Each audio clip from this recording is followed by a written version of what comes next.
ಒಂದೇ ಒಂದು phone call ಮಾಡಿದ್ರು ಖಮೇನಿ ಕತೆ ಮುಗಿತಿತ್ತು. ಇಸ್ರೇಲ್ ಗುಡುಗಿದ್ದಕ್ಕೆ ನಾಪತ್ತೆಯಾಗಿದ್ದ ಖಮೇನಿ ಇದುವರೆಗೂ ಹೊರಗಡೆ ಬಂದಿಲ್ಲ. ಖಮೇನಿ ಎಲ್ಲಿದ್ದಾನೆ? ಇಸ್ರೇಲ್ನಿಂದ ಖಮೇನಿ ಬಚಾವ್ ಆಗಿದ್ದು ಹೇಗೆ? ಇಸ್ರೇಲ್ ಪುಟ್ಟ ದೇಶ ಆದ್ರೂ ಶತ್ರುಗಳನ್ನ ಮಟ್ಟ ಹಾಕೋವರೆಗೂ ಬಿಡಲ್ಲ. ಈ ಪುಟ್ಟ ದೇಶಕ್ಕೆ ಖಮೇನಿ ಥರಥರ ನಡುಗಿದ್ಯಾಕೆ? Just miss. ಒಂದು ಸ್ವಲ್ಪ ಯಾಮಾರಿದ್ರು ಖಮೇನಿ ಫಿನಿಶ್ ಆಗಿ ಹೋಗ್ತಾ ಇದ್ದ. ಅವರ ಕಥೆನೇ ಮುಗಿತಾ ಇತ್ತು. ಅಪ್ಪಿ ತಪ್ಪಿ ಯಾಮಾರಿ ತನ್ನ ಸಹಾಯಕರಿಗೋ ಅಥವಾ ಇನ್ಯಾರಿಗೋ ಒಂದೇ ಒಂದು ಸಣ್ಣ ಫೋನ್ ಕಾಲ್ ಮಾಡಿದ್ರು ಖಮೇನಿ ಕತೆ ಮುಗ್ದೇ ಹೋಗ್ತಿತ್ತು. ಯಾಕಂದ್ರೆ ಇಸ್ರೇಲ್ ನಾವು ಯಾವಾಗ ಖಮೇನಿಯನ್ನ ಮುಗಿಸ್ತೇವೋ ಅಂತ ಹೇಳಿ ಹೊಂಚು ಹಾಕ್ತಾ ಕಾದು ಕುಳಿತಿತ್ತು. ಶತ್ರುಗಳು ಯಾವ ಬಿಲದಲ್ಲಿ ಅಡಗಿ ಕುಳಿತಿದ್ರು ಅವರನ್ನ ಹುಡುಕಿ ಹೊಡೆಯುವಂತಹ ಸಾಮರ್ಥ್ಯ ಇಸ್ರೇಲ್ಗಿದೆ. ತನ್ನ ಶತ್ರುಗಳನ್ನ ಅವರಿದ್ದ ಜಾಗದಲ್ಲೇ ಅವರ ಮನೆಗೆ ನುಗ್ಗಿ ಹೊಡೆಯುವಂತಹ ಸಾಮರ್ಥ್ಯ, ಚಾಣಾಕ್ಷತನ ಇಸ್ರೇಲ್ಗಿದೆ. ಜಸ್ಟ್ ಖಮೇನಿ ಎಲ್ಲಿದ್ದಾನೆ ಅನ್ನೋದು ಒಂದೇ ಒಂದು ವಿಷಯ ಗೊತ್ತಾಗ್ಬೇಕಿತ್ತಷ್ಟೇ ಇಸ್ರೇಲ್ಗೆ. ಅದೇನಾದ್ರೂ ಗೊತ್ತಾಗಿರ್ತಿದ್ರೆ ಇಷ್ಟೊತ್ತಿಗೆ ಖಮೇನಿ ಫಿನಿಶ್ ಆಗ್ತಿದ್ದ.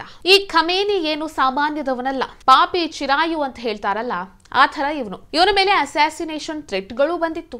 ಆದ್ರೂ ಈತ ಬದುಕುಳಿದಿದ್ದಾನೆ. ಖಮೇನಿ ಏನಾದ್ರೂ ಧಾರ್ಮಿಕ ಆದೇಶಗಳನ್ನ ಹೊರಡಿಸಿದ್ರೆ ಸಾಕು, ಅದು ಕೇವಲ ಇರಾನ್ ಮೇಲೆ ಮಾತ್ರ ಪ್ರಭಾವ ಬೀರಲ್ಲ, ಇಡೀ ಜಗತ್ತಿನಲ್ಲಿರುವ ಶಿಯಾ ಸಮುದಾಯದ ಮೇಲೆ ಪ್ರಭಾವವನ್ನ ಬೀರುತ್ತೆ.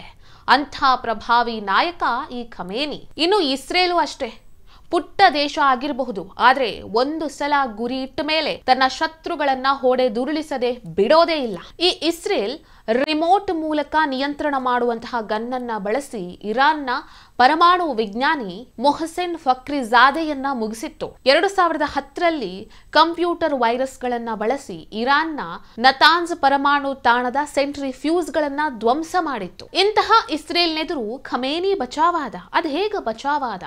ಅದೊಂದು ಇಂಟ್ರೆಸ್ಟಿಂಗ್ ಕಥೆ. ಖಮೇನಿಯನ್ನ ಮುಗಿಸ್ಲೇಬೇಕು ಅಂತ ಹೇಳಿ ಇಸ್ರೇಲ್ ಡೊನಾಲ್ಡ್ ಟ್ರಂಪ್ ಜೊತೆ ಚರ್ಚೆ ಮಾಡಿತ್ತು. ಆದ್ರೆ ಟ್ರಂಪ್ ಇದನ್ನ ತಿರಸ್ಕರಿಸಿದ್ರು.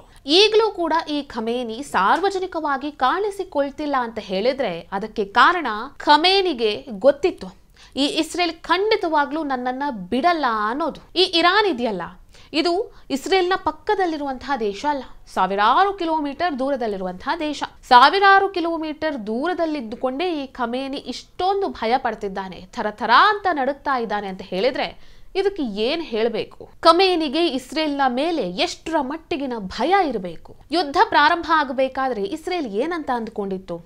ನಾವು ಒಂದು ಸಲ ಇರಾನನ್ನ ಹೆದರಿಸಿದ್ರೆ ಸಾಕು, ನಮ್ಮ ಐರನ್ ಡೋಮ್ ಭೇದಿಸಿ ನಮ್ಮ ನೆಲದೊಳಕ್ಕೆ ಇರಾನ್ನ ಯಾವುದೇ ಮಿಸೈಲ್ಗಳು ಬೀಳಲ್ಲ ಅಂತ ಇಸ್ರೇಲ್ ಅಂದ್ಕೊಂಡಿತ್ತು. ಆದ್ರೆ ಹಾಗಾಗ್ಲಿಲ್ಲ. ಇಸ್ರೇಲ್ನ ಐರನ್ ಡೋಮ್ ಭೇದಿಸಿ ಇರಾನ್ನ ಹೈಪರ್ಸೋನಿಕ್ ಕ್ಷಿಪಣಿಗಳು ಇಸ್ರೇಲ್ನ ನೆಲದೊಳಕ್ಕೆ ಬಿತ್ತು. ಅಪಾರ ಸಾವು ನೋವುಗಳು ಸಂಭವಿಸಿತು.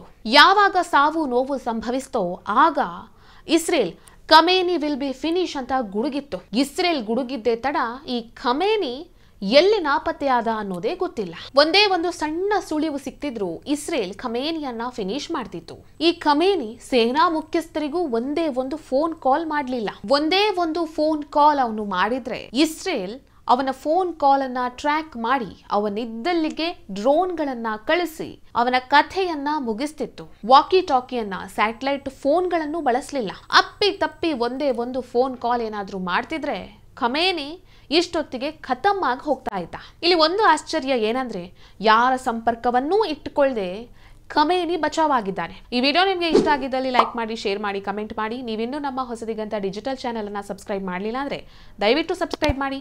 ಹೆಚ್ಚಿನ ಮಾಹಿತಿಗಾಗಿ ಪಕ್ಕದಲ್ಲಿರುವಂತಹ ಬೆಲ್ ಐಕನ್ ಅನ್ನ ಪ್ರೆಸ್ ಮಾಡಿ.